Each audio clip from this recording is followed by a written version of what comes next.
వెతలు తీరును, కృపలు దొరుకును, సాటి లేనిది యేసుని నామం.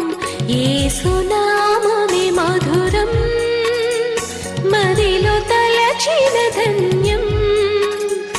యేసునామమే మధురం. ప్రభువునందు ప్రియ దేవుని బిడ్డలారా, నేటి వాక్య ధ్యానము కొరకు ప్రార్థన చేద్దాం. మమ్మలను మిక్కిలిగా ప్రేమిస్తోన్న మా ప్రియ పరలోకపు తండ్రి, మీ పరిశుద్ధ ఘన నామమునకు వందనములు, స్తోత్రములు చెల్లిస్తున్నాము.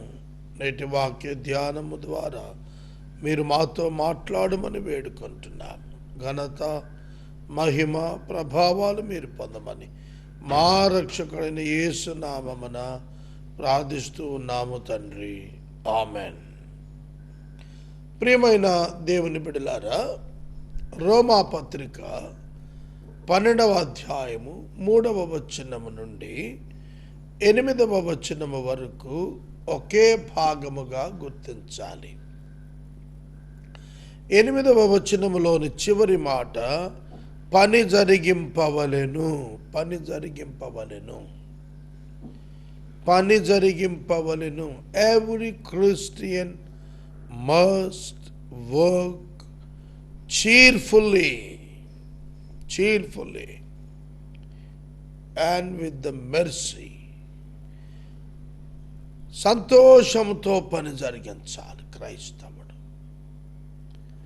క్రైస్తవుడు పని చేయాలి. What does it mean? యోహాను సువార్తలో యేసు ప్రభు చెప్పారు, నా తండ్రి ఇదివరకు పని చేయుచున్నాడు, నేను పని చేయుచు ఉన్నాను. The God of the Bible is a working God. పనిచేసే దేవుడు.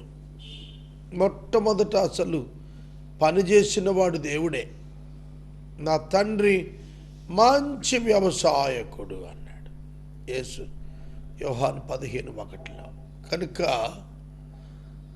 దేవుడు వ్యవసాయకుడు అన్నప్పుడు God is a great labourer, a great worker. ఆయన గొప్ప పనివాడు, ఆయన గొప్ప శ్రామికుడు. కాబట్టి క్రైస్తవుడు పనిచేయాల. ఎట్లా? సంతోషంతో పనిచేయాల, సంతోషంతో పనిచేయాల, జాగ్రత్తతో పనిచేయాల. పని చేయాలి అంటే ఏమిటి? What are the steps? ఏమిటి అసలు పనులు? ఒకటి, తనను తాను ఎంచుకొనదగిన దానికంటే ఎక్కువగా ఎంచుకొనకూడదు.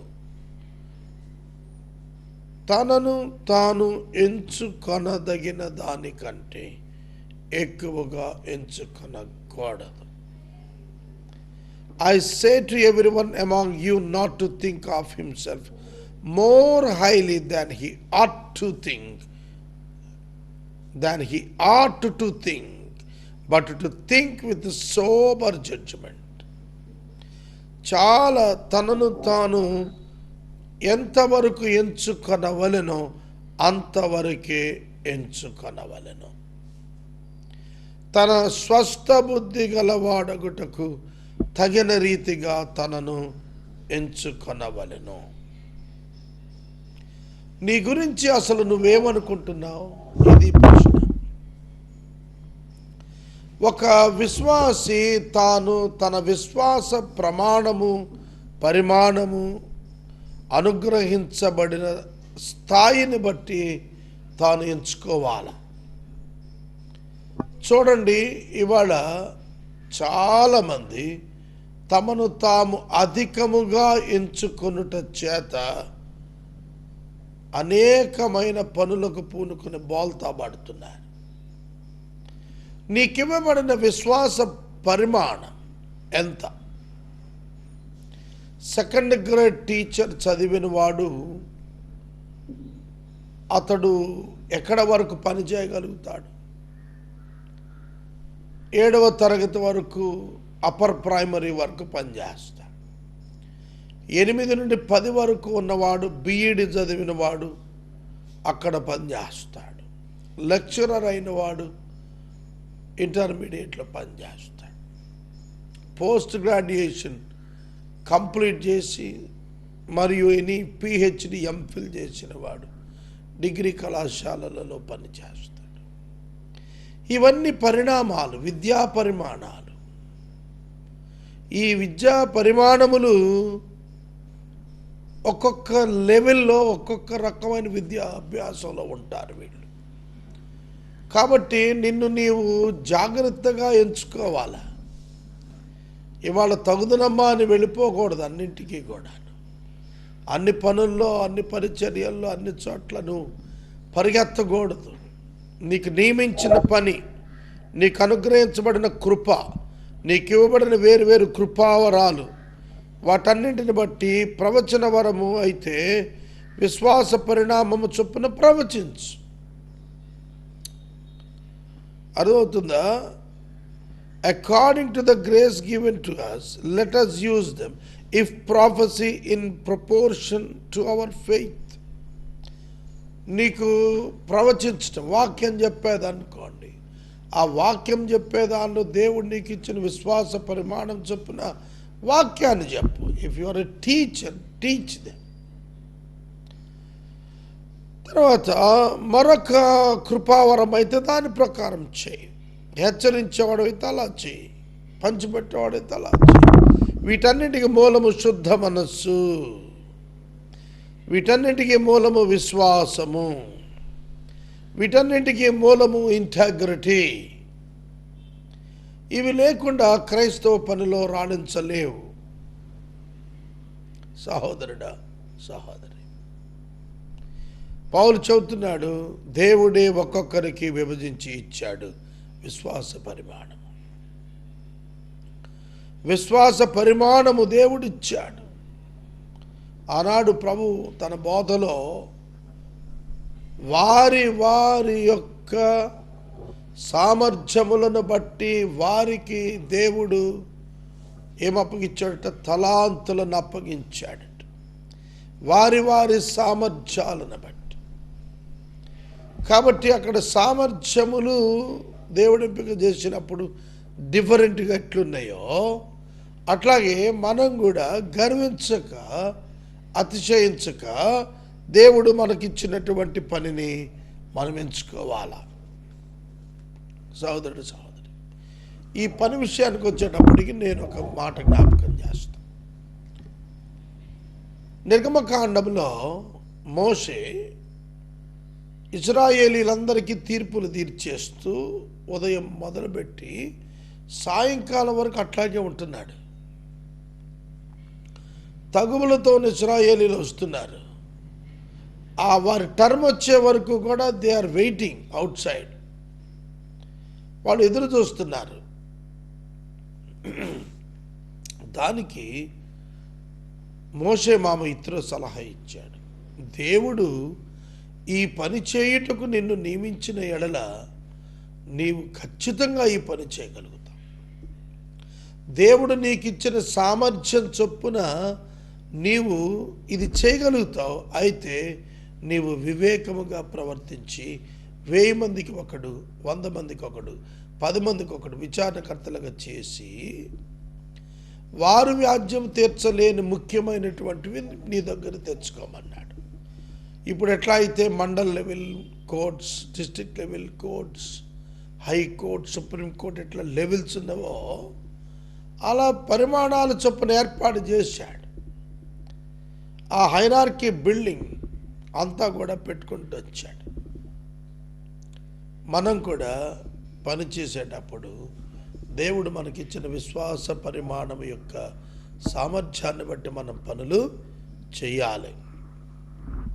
ఎందుకంటే శరీరములో అనేక అవయవాలున్న ఒక అవయవం ఒక్కో పని ఎలాగుంటుందో, అన్నింటి పని ఒకటే అయి ఎలా ఉండదో, అలాగే మనకు కూడా సంఘంలో అందరూ ప్రీచర్స్ కాదు, అందరూ బిషప్స్ కాదు, అందరూ ఎవాంజలిస్టులు కాదు, అందరూ మిరకల్ పెర్ఫార్మర్స్ కాదు. So different people, different works, different actions, ప్రత్యేకమైన పనుల కొరకు నియమించబడతాం. కనుక ఆ పనులు చేసుకోవాలి. అందరూ టీవీ వర్తమానికులు కాదు, అందరూ స్టేజ్ ఆర్టిస్టులు కాదు, అందరూ ఇవాంజలిస్టులు కాదు, అందరూ పాస్టర్స్ కాదు. ఎవరికి వాళ్ళకే కృపా పరిమాణం అనుగ్రహించబడింది. ఆ విశ్వాస పరిమాణాలు చొప్పున మనం పనిచేయటం నేర్చుకోవాలి. అప్పుడు దేవునికి మహిమ. ఇందులో మనం చూస్తే పై విచారణ చేయువాడు, పై విచారణ చేసేవాడు జాగ్రత్తతోనూ కరుణించువాడు సంతోషంతోనూ పని జరిగించాలి.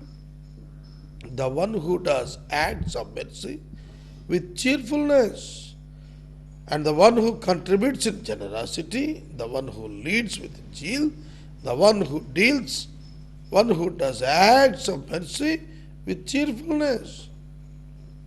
In service, in our serving,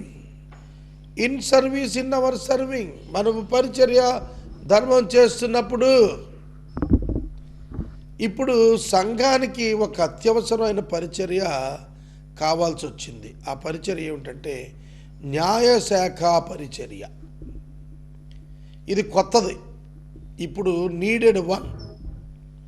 ఈ కొత్త పరిచర్య ఏంటంటే క్రైస్తవ సంఘాల మీద జరుగుతున్న దాడులను గురించి కాన్స్టిట్యూషనల్గా ప్రశ్నించేటువంటి పరిమాణము కలిగిన విశ్వాసము కలిగిన వ్యక్తుల యొక్క పరిచర్య. That should be raised. అది లెగాల్. ఇవాళ హింసించే వారి కొరకు ప్రార్థించండి, ఇది అప్లై అవుతుంది ఈవెన్ టుడే. మీ అంతటా మీరు ఎవరిని పగ తీర్చుకోకండి, ఇది అప్లై అవుతుంది even today. But today as per constitution we need to question the people who are violating or destroying our rights. చట్టాన్ని అతిక్రమించి రాజ్యాంగాన్ని కాలరాసి క్రైస్తవుని యొక్క హక్కులను భంగం చేసే వాని కొరకు విశ్వాస పరిమాణంతో నిలబడేటువంటి వ్యక్తులు లేవాలి. ఇప్పుడు మేజర్ ప్రాబ్లం ఏమిటంటే క్రైస్తవ్యంలో ఎవరికి వాళ్ళే ఇండివిజువల్గా ఏమో మేము దేవుడు మమ్మల్ని పిలిచాడని ఓ చిన్న ఏర్పాటు చేసుకొని సేవ చేస్తున్నారు. ఒక యునైటెడ్గా ఒక కలెక్టివ్ ఎఫర్ట్ అనే దాని కిందకు రావటానికి ఇష్టపడాలి. అందుకే నేను సిబి ప్రారంభించాను. ఇండిపెండెంట్ బిషప్స్ అంతా నా అంబ్రెల్లా కిందకు రండి ఇన్వైట్ చేసిన. మ్యాక్సిమం వచ్చారు. నేను అంబ్రెల్లా వేశాను కాబట్టి ఇంకా కొంతమంది చిన్న చిన్న గొడుగులు వేసే ప్రయత్నాలు మొదలుపెట్టేశారు అప్పుడే. అందుకే కదా క్రైస్తవ్యం ఈ విధంగా ఇబ్బందులు పాలవుతుంది. అరే పలానా వాడు ఈ పని మొదలెట్టేశాడా, ఓకే మనం కూడా డూప్లికేట్ వర్క్ మొదలెడదాం అంటున్నాడు ఇంకొకడు. డూప్లికేట్ వర్క్ చేసేవాడు నక్క వాతలు వేసుకున్నట్టు ఉంటుంది, పులి వాతలు. నక్క పులి అవుతుంది. ప్రియమైన దేవుని బిడ్డలారా, విశ్వాస పరిమాణమును బట్టి దేవుడు అప్పగించినటువంటి పనిని మాత్రమే చేయమన్నాడు. కనుక తన్ను తాను ఎంచుకొనదగిన దానికంటే ఎక్కువగా ఎంచుకొనవద్దా అన్నాడు. Who will fight for the Christian community in this world? ఎవరు చేయాలి? క్రైస్తవుడు చేయాలి, ఏర్పరచబడిన వారు చేయాలి. ఆ పని కొరకు దేవుడు కొందరు నియమించాడు. There are so many Christian advocates. వారంతా మౌనంగా కూర్చొని ఉంటున్నారు. ఎందుకు? నువ్వు అడ్వకేట్ చదివింది. అధికార సంఘాలు, అది అనధికార చర్చీలు, ఈ తగవు ఇప్పుడు రగులుకుంటాం. మరి అప్పుడు అధికార సంఘాల్లో కన్వర్టెడ్ పీపుల్ లేరా? అనధికార సంఘాలు, క్రీస్తు చర్చెస్ హైందవ్యానికి అన్యాయం చేసిందని అంటున్నప్పుడు ఈ అధికారిక సంఘాలను అనుకున్న వాళ్ళు మౌనం కూర్చుంటే అధికార సంఘాలలో లేరా హిందూ కన్వర్ట్స్? సర్టిఫికేట్ మార్చుకోకుండా గుడికి వెళ్ళిపోతున్నటువంటి హిందువులు ఎంతోమంది అధికారిక సంఘాల్లో ఉన్నారు కదా. మరి వారు అన్యాయం చేసినట్టు కాదా? సిబి ప్రెసిడెంట్గా నేను ప్రశ్నిస్తున్నాను. అర్థమవుతుందా? అనధికార సంఘాలు అంటే ఎవరు? అండలేని వారా? But they were called by God. దేవుని చేత పిలువబడ్డారు వాళ్ళు. వాళ్ళని తృణీకరించడానికి ఎవరికి అధికారం ఉంటుంది? కాబట్టి ఇవాళ సంఘం హింస నొందుట వైపు వెళుతా. దానప్పుడు ఎస్తేరులాగా మౌనంగా కూర్చున్నట్టుగా కూర్చుంటే పని కాదు. కనుక ప్రతి క్రైస్తవ సంఘము దేవుడు మమ్మల్ని పిలిచాడని ప్రభుత్వం గుర్తింపుతో పని లేదు. సంఘాన్ని ప్రభుత్వం గుర్తించాల్సిన పని లేదు. ప్రభుత్వానికి లోబడి సంఘము బ్రతకదు, దేవునికి లోబడి బ్రతుకుతుంది. సంఘము ప్రభుత్వాన్ని గౌరవిస్తుంది, ప్రభుత్వమునకు లోబడుతుంది. ఎక్కడ వరకు? ఆరాధన చేయొద్దు అనేప్పటికీ లోబడదు, ప్రార్థన చేయొద్దు అంటే లోబడదు. ఎక్కడి వరకు లోబడుతుంది? అధికారం చట్టంలో వరకు లోబడుతుంది.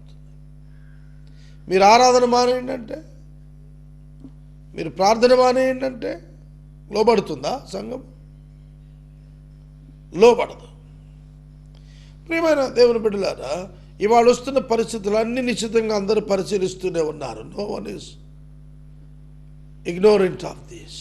ఇవేమి తెలియని వారుగా లేరు, అందరూ పరిశీలిస్తున్నారు. మన యొక్క కాన్స్టిట్యూషన్ ప్రకారంలో క్రైస్తవుల యొక్క ప్రతి హక్కు కాపాడేందుకు ఒక ఉన్నతమైన పరిచర్య లేవాల్సిన అవసరం ఉన్నది. దేవుడు ఇచ్చిన పనిని పూర్తి చేయాల్సిన బాధ్యత క్రైస్తవ సంఘంలో న్యాయ వృత్తిలో ఉన్న ప్రతి ఒక్కరిపై ఉన్నదని నేను మనవి చేస్తున్నాను. 9వ వచనం దగ్గరకు వచ్చేటప్పటికి, మీ ప్రేమ నిష్కపటమైనదై ఉండవలెను, చెడ్డదానిని అసహించుకొని మంచి దానిని హత్తుకొని ఉండండి. చెడ్డదానిని అసహించుకోండి, మంచి దానిని హత్తుకోండి. చెడును విసర్జిద్దాం, మంచిని హత్తుకుందాం. Let love be genuine, abhor what is evil, hold fast what is good. Hold fast to what is good. మంచిది, మేలైనది, నీతియుక్తమైన దాన్ని హత్తుకొని ఉండమన్నాడు. సహోదర ప్రేమ విషయంలో ఒకరి ఎందుకడు అనురాగం గలవారై, ఘనత విషయంలో ఒకరినొకడు గొప్పగా ఎంచుకోండి. సంఘానికి ప్రవహిస్తున్న ఉన్నతమైనటువంటి ఆదేశము, ఒకరిని ఒకడు గొప్పగా ఎంచుకోండి. ఇది క్రైస్తవ్యంలో బాగా పడిపోయిందండి. మేము ఆర్డైన్డ్ ప్రీస్ట్లమని కొంతమంది, మేము కాన్సక్రేటెడ్ ప్రీస్ట్లమని కొంతమంది, మేము థియాలజియన్స్ అని కొంతమంది. మీకు ఆర్డినేషన్స్ లేవు, మీరు you won't belongs to great organization, ఇవి లేవు దేవుని వాక్య ప్రకారం. Church is the church. సంఘం సంఘమే. నయమాను, నీ పైనున్నవన్నీ తొలగించు, నీటిలో మునుగు కుష్టం పోతుంది అన్నాడు. అధికారము సమస్త వస్త్రములన్నీ తొలగించి వెళ్ళి మునిగాడు. సంఘము దగ్గరకు వచ్చేటప్పటికి పైన తోకలు లేవు. నువ్వు పెట్టుకునేటువంటి ఆర్డినేషన్ ఎన్ని మనుషులు ఇచ్చేయే, మానవ సంస్థల గుర్తింపులే, దేవుడిచ్చింది పిలుపు మాత్రమే. పరిశుద్ధాత్మని చేత నీతో పని చేయించడం వరకే గాడ్ ఈజ్ రిలేటెడ్. ఈ సత్యం మర్చిపోయి డివిజన్స్ని ప్రమోట్ చేస్తున్న దైవ సేవకులందరూ షాక్ తినే రోజు దగ్గరగానే ఉంది. అపవాది వాళ్ళనేమి విడిచిపెట్టడు. వారు తమ యొక్క మోసములో మోసపోతారు. అందుకని అన్నాడు, ఘనత విషయంలో ఒకరికంటే ఒకడు గొప్పగా ఎంచుకోండి. ఒకరిని మరొకడు గొప్పవాడనే ఎంచాలి. హే నువ్వెంత అన్నట్టు కాదు. మనం అలాగే ఉన్నామే. వాడు క్రైస్తవ్యం బలహీన పట్టులో కారణం ఏంటంటే, వాడు నాకంటే గొప్పవాడు కాదు అనే భావన, నేను అందరికంటే గొప్పవాడిని అనే భావన, నాకే తెలిసేవాడికి తెలియదు అనే భావన. అదే మనుషుల్ని దేవుని పని కూడా పాడు చేస్తుంది. సహోదర ప్రేమ విషయంలో అనురాగము కలిగిన వారు ఉండండి. Let love be genuine above what is evil. What is evil? Hold fast to what is good. Love one another with brotherly affection. అనురాగము, బ్రదర్లీ అఫెక్షన్, సహోదర ప్రేమ కలిగి ఉండండి. డినామినేషన్స్ ప్రకారం విడిపోబాకండి. నేను ఒక పెద్ద సంఘము వ్రాసి ఇచ్చినటువంటి ఒక పత్రం చదువుతున్నాను. అందులో we don't recognize such individual people అని రాశాడు. Who are you? నువ్వెవరు అంగీకరించకపోవడానికి? ఒక చర్చ్గా నువ్వు ఇతర విశ్వాసాన్ని అంగీకరించకపోతే నువ్వు విశ్వాసము కాదనేది ఎప్పుడు తెలుస్తుంది నీకు? నువ్వు పెద్ద సంఘ నాయకుడువా? ఎట్లా అవుతావు? కనుక సంఘం అంటే ఈ శరీరంలోని అవయవములను తొలగించుకునేది కాదు, కాపాడుకునేది. కనుక సంఘంలో ఐక్యత ప్రాధాన్యం. ఆసక్తి విషయంలో మాంద్యులు కాక ఆత్మయందు తీవ్రత గల వారై ప్రభువును సేవించండి. Do not be slothful in zeal, be fervent in spirit, serve the Lord. Be fervent in spirit, ఆత్మలో తీవ్రత కలిగి దేవుని సేవించాలి. దేవుని కొరకైన ఆసక్తి ఉండాలి, సువార్త కొరకైన ఆసక్తి ఉండాలి, క్రైస్తవ్యం కొరకైన ఆసక్తి నీలో ఉండాలి. నిరీక్షణ గలవారై సంతోషిస్తూ శ్రమ యందు ఓర్పు కలిగి ప్రార్థన యందు పట్టుదల కలిగి ఉండండి. నిరీక్షణ కలిగి సంతోషించండి. మనం నిరీక్షణ గలవారంగా ఉన్నామా? Always be hopeful, depend on God for everything. దేవునిపై ఆధారపడి నిత్యము నిరీక్షణ కలిగి జీవించాలా. శ్రమ కలిగినది ఓర్పు కలిగిన వారై ఉందా? ప్రార్థనలో పట్టుదల కలిగి ఉందా? ఇవాళ ప్రార్థనలో పట్టుదల లేదు. అలనాడు ఏ సమస్య వచ్చినా ప్రార్థన ప్రార్థన ప్రార్థన చేశారు. ఇవాళ ప్రార్థన చేసేవాళ్ళు కొద్దివైపోయారు. ప్రార్థన చేస్తున్నారు, ప్రార్థన చేయటంలా ఫెయిల్ అవుతున్నారు. విశ్వాసులారా, మీరు ప్రార్థనా పరులై ఉండాలా. ఏకాత్మతో ప్రార్థించి జయమందు వారు ఉండాలి. పరిశుద్ధుల అవసరములలో పాలు పొందండి. శ్రద్ధగా ఆతిథ్యము ఇస్తూ ఉండండి. పరిశుద్ధుల యొక్క అవసరాల్లో భాగం తీసుకోమన్నాడు. నీ తోటి విశ్వాసికి ఆర్థిక సమస్యలుంటే నీ యొద్ద ఆర్థిక సంబంధమైనటువంటి సమృద్ధి ఉంటే వారికి నీ సమృద్ధి నుండి సహాయం చేయాలి. వారికి నీ సమృద్ధి నుండి సహాయము చేయాలి. ఆతిథ్యం శ్రద్ధగా ఇవ్వాలి. క్రైస్తవుడు ఆతిథ్యం ఇచ్చేవాడిగా ఉండాలి. Contribute to the needs of the saints. Contribute to the needs of the saints. పరిశుద్ధుల యొక్క అవసరతలకు మీరు సహాయం చేయాలా. మనం అలా లేమే. వాళ్ళ మాది సంఘం ఇంకో పాస్టర్కు రూపాయి ఇవ్వద్దని నేర్పిస్తున్నారు. ఎవరు చెప్పాడండి మీకు ఇది బైబిల్లో? ఎవరు చెప్పారయ్యా? నీదా సంఘం? ఆ డబ్బులు నీయా? పెద్ద భక్తుడు అని చెప్తున్నావు ఇవాళ. నేను నిన్నే ప్రశ్నిస్తాను. ఇవాళ అబద్ధ బోధలు పెద్ద పెద్ద సంఘాల్లో చందాల విషయంలో గుప్పిచ్చేస్తున్నారు. మోసగాడు, ప్రజలను దోచుకుంటున్నారు. అన్ని సంఘాలను దోచుకున్న సంఘం పెట్టినోడు కూడా ఇదే బోధ చేస్తున్నాడు. ఏం చెప్పాలండి? ప్రభుత్వం ఇట్లాంటి వాళ్ళ మీద పడి చీల్చి చండాడాలి. వాళ్ళేమో ఓటు బ్యాంక్ రాజకీయం కోసం వాళ్ళు మౌనంగా కూర్చుంటారు. అండలేని వాళ్ళు పీకి పారేస్తున్నారు. మోసం చేస్తున్న సేవకుడినేమో ప్రొటెక్ట్ చేసి కూర్చుంటున్నారు. దేవుడు చూస్తున్నాడు ఇవన్నీ. పరిశుద్ధుల అవసరములలో పాలు పొందుచు contribute to the needs of the saints. విశ్వాసుల యొక్క అవసరాల్లో పాలు భాగం పొందండి. ఆతిథ్యాన్ని శ్రద్ధగా ఇవ్వండి. ఎన్ని ఎన్ని ఎన్ని హెచ్చరికలు సంఘానికి పౌలు పంపించాడు. ఇవాళ ఇందులో నిలబడి చూస్తున్నామండి. మనం జాగ్రత్తగా ప్రభువు కొరకు బ్రతుకుదాము.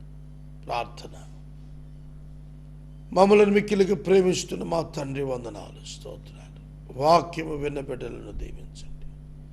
Lord, protect the independent churches who are neglected and are attacking by non-Christian groups.